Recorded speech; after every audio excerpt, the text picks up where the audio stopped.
Chers amis, bonjour, nous sommes le mercredi 15 mars 2023, il est 9h30. Quelques news de l'Arménie, de l'Artsakh et de la diaspora arménienne. Hier, une grande conférence, beaucoup de questions ont été répondues par Nikol Pachinian, le Premier ministre arménien, lors d'une grande conférence, voilà, qui a fait le point sur sa politique, un petit peu le point sur la situation en Arménie et en Artsakh. Donc, Nikol Pachinian a affirmé, nous n'allons pas donner, je vais prendre quelques phrases, des phrases clés, c'est pour être plus simple, nous n'allons pas donner à l'Azerbaïdjan le mandat de procéder à un nettoyage ethnique ou à un génocide au Haut-Karabakh. Voilà l'attitude d'Erevan qui ne donne pas carte blanche à l'Azerbaïdjan pour régler le conflit de l'Artsakh à sa façon, bien sûr. Voilà, et Nikol Pachinian prévient quand même effectivement qu'il y a un risque de génocide du peuple arménien de l'Artsakh si l'Arménie, si la communauté internationale laissait faire, tout simplement. La volonté d'Aliyev, du dictateur Aliyev, c'est d'éradiquer la population arménienne de l'Artsakh, tout simplement. On le connaît, donc on connaît ses objectifs. Donc il a estimé que Nikol Pachinian qu'une nouvelle escalade à la frontière entre l'Arménie et le Haut-Karabakh est possible, bien sûr par l'Azerbaïdjan, des attaques de l'Azerbaïdjan. Il a prévenu de la communauté internationale du réarmement de l'Azerbaïdjan et de sa volonté, la volonté, en fait, le désir l'attitude, l'état d'esprit du dictateur Aliyev qui ne veut qu'une chose, c'est récupérer l'Artsakh, récupérer les Zangezur arméniens et récupérer peut-être même la partie orientale de l'Arménie. Voilà une politique d'expansionniste à outrance de l'Azerbaïdjan. Le Premier ministre arménien a une nouvelle fois tiré les sonnettes d'alarme, tout simplement, à la communauté internationale, qui jusqu'à présent reste un petit peu, comment dirais-je, reste un peu réticent, même en envoyant donc l'Union européenne a envoyé donc une centaine de gendarmes et d'observateurs à la frontière entre l'Arménie et l'Artsakh sur les trois régions, donc le Syunik, le Vayotsor et le Geralkunik. Mais a priori, il y a eu des tirs, donc il y a eu des tirs sur le village de Verinshoja, oui, dans la région de Keralkunik. On ne sait pas si les observateurs ont noté ces violations du cessez-le-feu par l'Azerbaïdjan, puisqu'ils devaient se trouver aussi dans cette région de Keralkunik, les observateurs européens. Voilà. On verra donc dans quelques jours s'il y a un rapport ou pas. Nikol Pachinian a affirmé aussi par rapport à la perte d'une partie importante de l'Artsakh lors de la guerre de 44 jours et de la défaite à Chouchi. Il a dit: nous avons perdu la guerre parce que parce que la cinquième colonne opérait dans notre armée.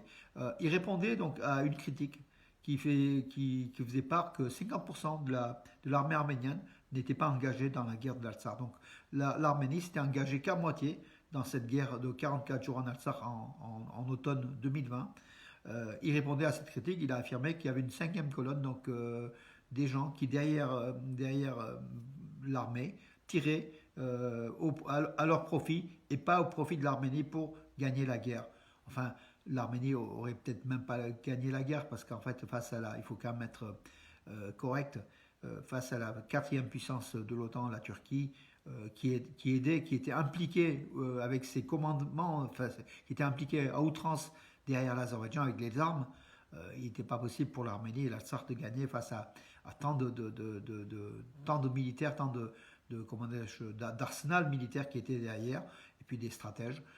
Voilà, l'Arménie a perdu donc logiquement, mais avec honneur, bon, malgré les milliers de soldats, jeunes soldats donc morts, dont la mémoire va toujours bafouer la conscience,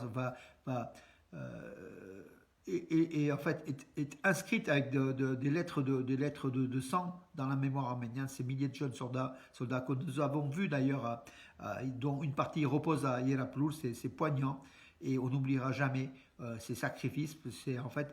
C'était les envoyer à la mort, face à un danger, face à un ennemi qui était 4, 5, 6 fois supérieur en nombre et en matériel.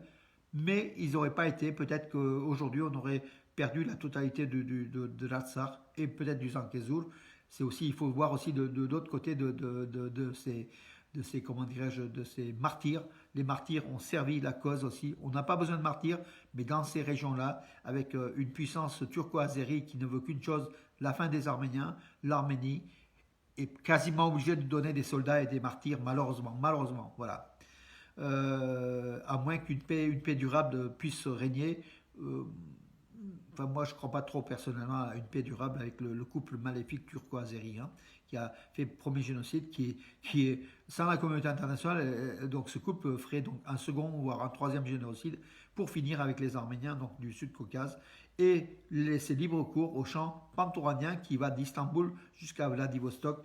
Alors, tout simplement. Euh, voilà donc la réponse de Nicole Pachinian à cette opposition. Donc voilà la cinquième colonne qui était derrière lui, qui agissait derrière au sein de l'armée. Euh, voilà. Anders Fogh Rasmussen, qui était l'ancien secrétaire général de l'OTAN, il s'est rendu dans la région de Sunik en Arménie. Il a été donc à Goris et puis à l'entrée du corridor de la Chine, il a constaté sur place la situation. Il a appelé donc il était donc à Gelmouk aussi la station donc de Gelmouk, le village qui avait été envahi en partie donc qui avait été fait l'objet du moins d'attaques le 13 et 14 septembre dernier par l'Azerbaïdjan. Il a affirmé qu'il a appelé Aliyev à cesser immédiatement le blocus de l'Artsakh. Encore une déclaration, vous allez me dire, sans effet sur le terrain. Mais c'est quand même des personnalités quand même importantes de l'Europe et même de l'OTAN qui se prononcent pour le retrait donc du blocus de l'Artsakh par le corridor de la Chine, réalisé par le maléfique Aliyev, le dictateur. Mais ce dernier n'écoute pas. Donc il était hier en Allemagne, le dictateur Aliyev. Olaf Scholz l'a reçu, comme il avait reçu il y a quelques jours Nicole Pachinian. Il a affirmé, donc Olaf Scholz, le chancelier allemand, que les relations entre l'Arménie et l'Azerbaïdjan doivent être réglées dès que possible avec respect de l'intégrité territoriale de l'Arménie et de l'Artsakh. Cela veut dire aussi que l'Artsakh et de l'Azerbaïdjan, l'intégrité territoriale de l'Arménie et de l'Azerbaïdjan sont respect. Voilà. Ça veut dire aussi que dans l'intégrité territoriale de l'Azerbaïdjan, il y a aussi l'Artsakh qui passe à la trappe tout simplement. Hein. Donc voilà. Alors qu'il y a quelques jours, il avait dit face à Pachinian, Olaf Scholz, qu'on doit tenir compte de l'entité arménienne, enfin de la population, les droits des Arméniens du Haut-Karabakh, de la population du Haut-Karabakh. Aujourd'hui, il est un petit peu revenu, donc en recevant Aliyev qui bien sûr négocie son gaz, hein, donc tant l'Allemagne, l'Italie que beaucoup de pays européens. Voilà donc où en est la politique européenne. Donc en fait, rien n'avance. Hein. Et c'est désespéré. Donc pratiquement 100 jours de blocus en Alsace. Et la situation est pareille. À part que toute la communauté arménienne condamne un petit peu les agissements de l'Azerbaïdjan, sans toutefois envoyer des forces armées, juste en étant un peu neutre, quelques observateurs, une centaine, c'est déjà pas mal. Et bravo la France, hein, qui a un rôle important, et l'Allemagne aussi, hein, qui est leader, d'après Olaf Scholz, c'est l'Allemagne qui est la responsable de ces forces de paix, oui, des responsables des forces de paix, d'observateurs placés à la frontière en Arménie, entre l'Arménie et l'Azerbaïdjan. Et pour une durée de 2 ans. Donc c'est quand même assez réconfortant. Aliyev a encore accusé l'Arménie d'entraver la création du corridor de Zangezur. Il a encore affirmé que le corridor de Zangezur, enfin le sud de l'Arménie, avait fait l'objet des négociations du 9 novembre 2020 lors de la signature des accords en fait entre la Russie, l'Azerbaïdjan et l'Arménie. Or, il n'en a pas du tout été question. Il avait été question effectivement désenclaver les communications entre l'Arménie, l'Azerbaïdjan et la Russie au nord, mais il n'avait pas été spécifiquement question du corridor de Zangezur, ce que les Russes ont affirmé, confirmé, ce que Pachinian a confirmé, et Mekhaïev s'entête à vouloir par la force, exiger un passage sur le territoire de l'Arménie entre l'Azerbaïdjan et le Nakhitchevan et la Turquie derrière.